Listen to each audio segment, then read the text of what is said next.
8월 29일 제2부 방송에서는 북한 내부 소식통이 보내온 소식을 전해드리겠습니다. 제목은 북한 농민들 호원 담당제를 반대하며 집단적 보이콧에 돌입했네요. 평안남도와 또 함경 남북도를 비롯한 북한 전역 여기저기에서 농민들이 너 죽고 나 죽고 하면서 농산물, 힘들게 지은 농산물을 지키기 위한 필사적인 사투를 벌이고 있다는 소식입니다. 호원 담당제가 무엇이고 왜 북한 농민들이 이렇게 뿔이 났는가? 그들이 왜 작업 보이콧까지 하지 않으면 안 될 것인가? 이에 대해서 현지통신원이 보내온 자료를 좀 보여드리겠습니다. 먼저 이 북한 농민들의 삶이 어떤가에 대해서 인식이 필요될 것 같습니다. 이 그림에 있는 이 사진은 얼핏 보면 아프리카 농민들처럼 새카맣고 어딘가 모르게 후진국의 농민들 같은데 이게 아프리카도 아니고 바로 북한입니다. 연휴가 없을 때에는 결국은 소나 트랙터로 가려야 될 논밭을 사람이 삽으로 뒤져서 밭을 일굽니다. 때로는 다음의 농사를 위해서 이게 사전에게 뒤져 놓는데요. 그뿐만 아닙니다.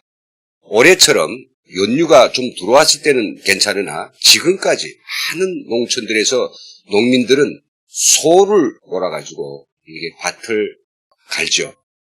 참, 이 농민들의 이런 삶이 1년 4계절 농사 어느 농번기에도 빠짐없이 인력으로만 농사하고 있으니 그 처지는 정말 아프리카 농민들보다 오히려 더 기구하고 더 고역스럽고 더 노예적이 아닌가 생각되는데요.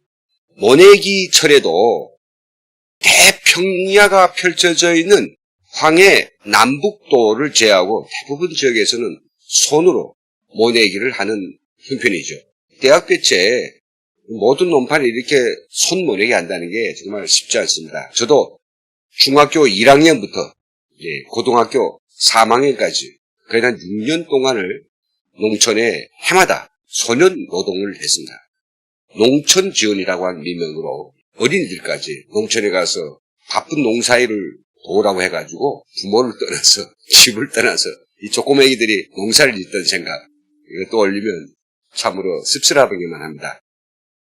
올해처럼 이렇게 가물어가지고 비가 오지 않으면 전부 다 이게 물동에다가 물을 강가에서 길러다가 농사를 짓죠. 이게 세상에 말이 됩니까 이게?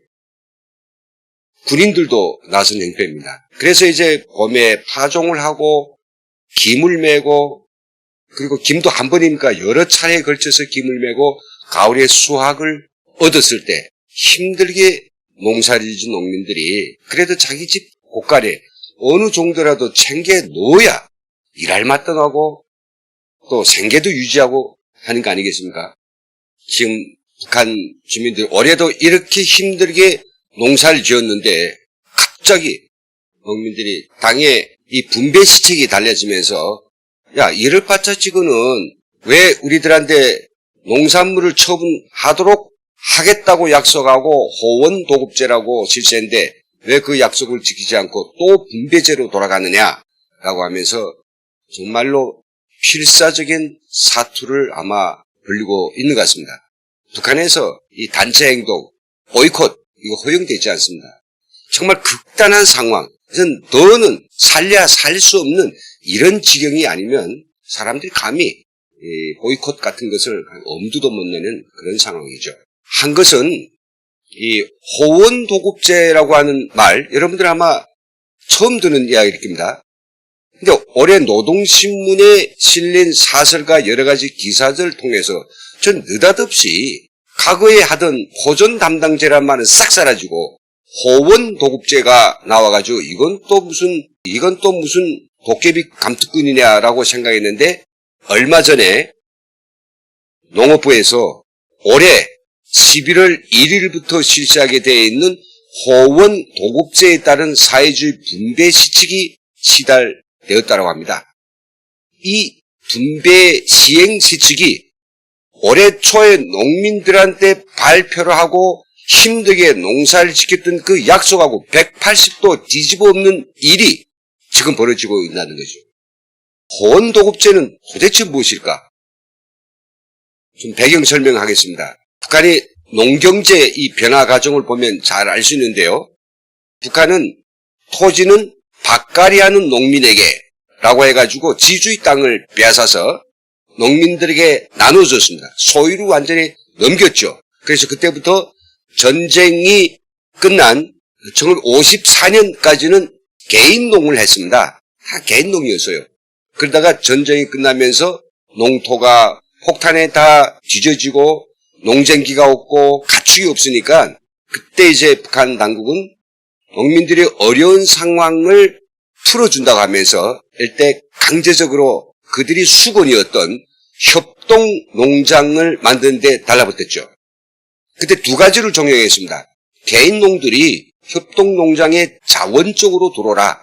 자원적으로 자기 토지를 내놓고 농쟁기를 합치고 국가의 트랙터나 비료나 농쟁기를 같이 쓰면서 농사를 해가지고 그 수확물을 나누자. 국가와 나누자. 이렇게 돼서 협동농장제가 시작됩니다. 그것이 근 50년 동안 실시가 됐죠. 고난행군 지나가면서 사람들은 이구동성으로 이야기합니다.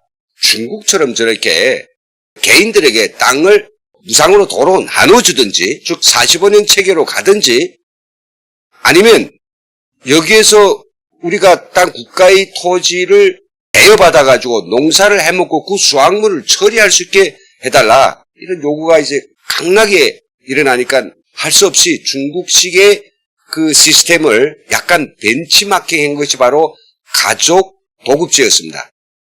가족 도급제를 하니까 농장 밭은 사람들이 들여다도 안 보는데 집체적으로 일할 때는 그걸 안 갖고요. 자기 가족이 도급하게 된 그 밭에는 알력을 들어서 농사를 지었어요.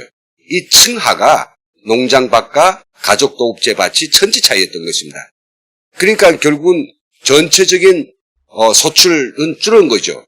그래서 또한 가족 도급제는 개인 이기주의를 조장한다 하면서 이런 식으로는 북한의 농토를 제대로 효율적으로 관리할 수 없다. 이거 착안하고 2012년 김정은이 들어서면서 가족제라고 하는 것을 약간 변형해서 호전 담당제로 만들었습니다. 이거 가족이 아니라 이건 뭐 끼리가 생기네. 어떤 문중, 문벌 이런 게 생기네 해가지고 아예 개인한테서 가족을 떠나서 개인한테 네가 이 3,000평, 이 한정보를 깎아라. 이런 식으로 호전 담당제를 만들었습니다.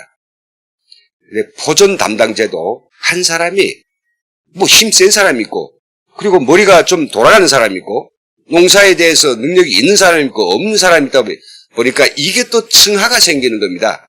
어떤 농장원이 담당한 포종제는 완전 쭉정이, 어떤 또 농장원이 담당한 포종 괜찮고 이런 층하가 있으니까 이걸 가지고도 안 된 거죠. 올해부터 북한은 다시 가족 도급제로 넘어가는 듯한 그런 모습을 보였는데요. 그게 바로 호원제라는 것입니다. 앞에서 제가 호원제라는 한자를 제가 지금 써있는데 호는 가족 구성원에게 도급을 준다. 즉 가족 단위 도급제나 그냥 동의어입니다. 근데 새로 나온 호원제에서는 어떤 문제를 해결해 주겠다고 약속했느냐 이런 문제였습니다. 우선 기본은 가족 단위로 포존을 담당하여서 관리한다. 가족입니다. 그러니까 호원 들어갔죠. 그리고 두 번째는 가족 수가 적은 가족은 여러 가족이 묶여서 호원 도급제를 실시한다. 1인 가구, 2인 가구 있지 않습니까? 여러 개 묶어서 호원 도급제 실시. 그리고 세 번째는 뭐입니까? 파종부터 수수까지 담당해서 농사를 지으며 필요한 종자와 비료, 농기구는 별도로 농장에서 공급한다. 여기서 이제 좀 차이가 나는데요. 과거의 가족 도급제에서는 그 가족이 국가로부터 종자와 비료, 농기구를 돈으로 주고 일단 샀습니다. 돈이 아니더라도 이걸 빌렸거든요. 그래서 바로 임차한 종자, 비료, 농기구 값은 농사 끝나면 거기서 제하는 방식으로 했죠. 근데 이번엔 그게 아니고 그런 복잡한 과정 걸치 말고 종자, 비료, 농기구는 농장에서 그냥 줄게 이거였습니다. 핵심사항, 이번 농민들이 지금 부글부글 끓고 일어나고 막 집단적 보이콧하고 농장에 안 나고 아프다고 들어 눕고 여러 가지 태만을 보이고 있는 조항이 바로 네 번째 조항입니다. 수확물이 분배와 관련된 거죠. 어떻게 되어 있냐면 올해 1월 달에 이 호원제를 발표하면서 농민들한테 약속을 단단히 했습니다. 어떻게 했느냐? 총 수확물 가운데서 종자와 비료, 농기구, 토지 사용료를 빼고 나머지 생산물에 대해서 국가와 호원 단위가 3대 7할로 처분한다. 그럼 어떻습니까? 국가에 3을 바치고 나머지 7할을 가족 내지는 가족 호원제에 들어온 동원들이 나눠 가지는 거죠.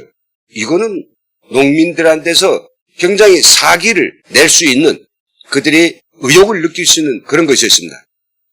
그래서 사람들이 정말 올해는 쓰러지면서까지도 농사를 졌습니다. 이전 결실이 좀 곧 나게 되니까 국가가 노란 바탕글에 썼지만은 호원 도급 제도에 따른 사회주의 분배 시행 세칙을 얼마 전에 내려보냈다는 겁니다. 이것을 11월 1일부터 실시하는데 다른 건 없습니다. 분배에 대한 조항인데요. 3대 7할로 호원이 처분한다고 한 그걸 삭제하고 실물 처분은 못한다. 대신 호원제가 보급한 총 농민들의 일한 공수를 가지고 예전에 했던 협동농장에서 했던 그 분배에 따라서 국가가 분배를 해줄게. 너희들은 자체로 농장밭에서 너희들이 농사 지었다 해서 그 실물을 처분 못해. 우리 국가가 너희들의 공수를 번대로 분배해주고 나머지는 국가가 가져가겠다. 야, 이게 국가가 이렇게 해도 되는가요? 이제 이런 일들이 우리 대한민국에서 일어났다면 어떤 그런 지경에 처할까요? 정부가 완전 무너지든지 굉장히 거센 농민들이 아마 반발이 있을 겁니다. 북한 같은 이 사회에서 국가가 말한 대로죠. 그러니까 농민들이 이전 정말 등골이 휘도록 농사를 다 해놓으니까 이렇게 언제 그런 말 했냐시피 그 약속을 뒤집고 그들이 한 농사 그 수확물을 다 빼앗아가려는 김정은 정권의 그 너무나도 치사하고 너무 약탈적인 이런 시행에 사람들이 너도나도 이전 맥이 없어가지고 일할 맥도 없고 용기도 나지 않고 의욕도 없으니 다 들어 눕고 있다라고 하는 이런 소식입니다. 정말 북한 농민들 꼴이 없는 짐승입니다. 북한 농민들이요 먹는 것도 없습니다. 그 분배를 받아봤자 이게 몇 달 정도밖에 못 먹는 양이거든요. 그걸 가지고 쪼개서 죽여 먹고 언제 흰쌀밥이란 건 먹어본 적 없습니다. 도시 근로자는 나름대로 시장에서 장사를 하다 보니까 돈을 내면 배고플 때 이것저것 사 먹을 수 있지만 농민들이라고 하는 것은 농민 시장이 굉장히 그 도시하고 멀어져 있고 또 그 다음에 현찰, 즉 돈이 없기 때문에 돈이 될 만한 게 없지 않습니까? 그러니까 그들은 늘 주린 창자에 벼를 이고 일하러 나갔다가 벼를 이고 들어온다는 아프리카의 어떤 농민도 북한 농민들처럼 이렇게 고역을 치르지는 않을 것이라고 저희들은 계속 이야기하고 있는 거죠. 그 실상에 우리 국제사회, 우리 남한 국민들께서 관심을 좀 돌려달라. 그러니 북한 주민들이 겪고 있는 이와 같은 또의 생계난과 정말 노동 착취는 어디서 비롯된 것인가? 북한의 반인민적인 이런 농경제도에 걸려 있는 것입니다. 즉 제도에 걸려 있는 것이고 정책에 걸려 있는 것입니다. 거기서도 핵심은 뭡니까? 소유의 문제 그리고 얻어진 농산물의 분배 문제죠. 정확히 말하면 북한 농민들이 누구든지 이런 이야기합니다. 해방되면서 우리한테 땅을 분배해 주지 않았느냐? 우리 거야.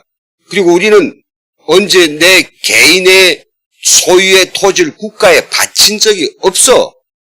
그냥 협동농장을 하자 해서 품앗이처럼 토지를 합쳐서 농사를 지었을 뿐 내 개인이 명의로 되어 있는 토지를 국가에 내놓은 적은 없다.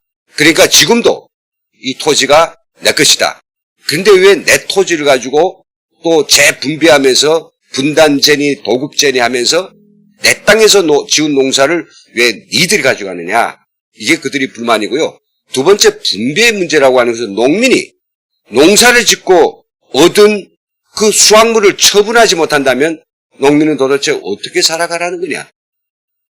그 분배를 받아가지고 1년이라도 충분히 먹고 일부를 팔아서 다른 생활용품이라든지 자녀들을 공부시키고 기타 가정에서 쓴 그런 여분이 돈이라도 생길 수 있으면 되겠는데 전혀 그게 되지 않는 이 상태에서 국가가 수확물 전체를 가져간다는 것은 그들이 선전가, 그들이 인민이 제일이고 인민을 위하여 복무함이라고 하는 그 선전가는 너무나도 하늘 땅 차이 나는 이런 꼼수이고 거짓말쟁이다라고 정말 볼을 부어가지고 그래서 이제 불을 난 겁니다.